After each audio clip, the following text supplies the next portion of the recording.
Hey guys, so I'm here today to talk to you about this guy, Mikhail Haneke, and how he uses his sound, or a lack thereof, to make some pretty gut-wrenching films like Benny's Video. If you haven't seen this film, it's basically about a 14-year-old video enthusiast who is so caught up in film fantasy that he can no longer relate to the real world, to such an extent that he commits murder and records an on-camera confession for his parents. Pretty normal, right? Maybe for us. I mean, we've all grown up in a digital age with instant access to information. That means all kinds of information, even the really gnarly violent kind. Whether that is in reality, Yeah. video games, or of course film.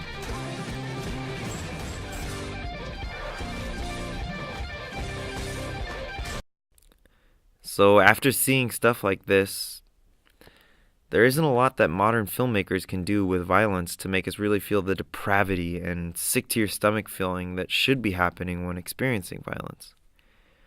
And that's where Haneke enters in, and his use of sound. In his scenes, he takes a very horrible task and allows there to be almost zero noise in the room, except for one sound, the screaming of the murder victim hanging in the air. Ja, komm.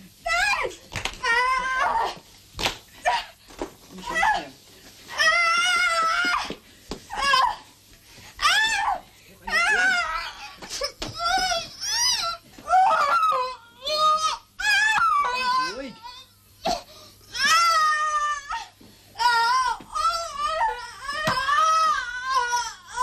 This creates the feeling of claustrophobia and tension, but after the violence, it almost even gets worse. Each little action is just a bit louder and sounds as if it was recorded a foot away from the mic.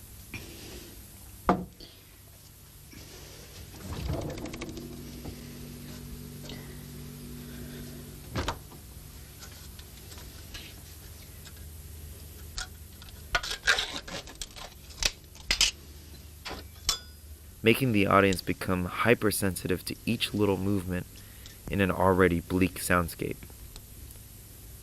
This is all in direct contrast to other movies like Gaspar Noé's film Irreversible, which is trying to assault your senses with the cacophony of violence.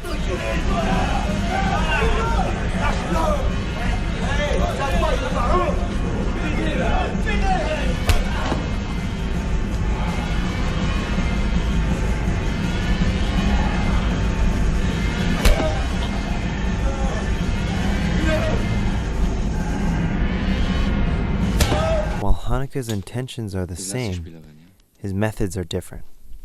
The lack of sound, and then hyper recording of everything else, really makes for an emphasis of each of the characters' emotions. Like here with the silence of Benny and his mother as they both know that Benny's father is at home cleaning up the murder as they are vacationing.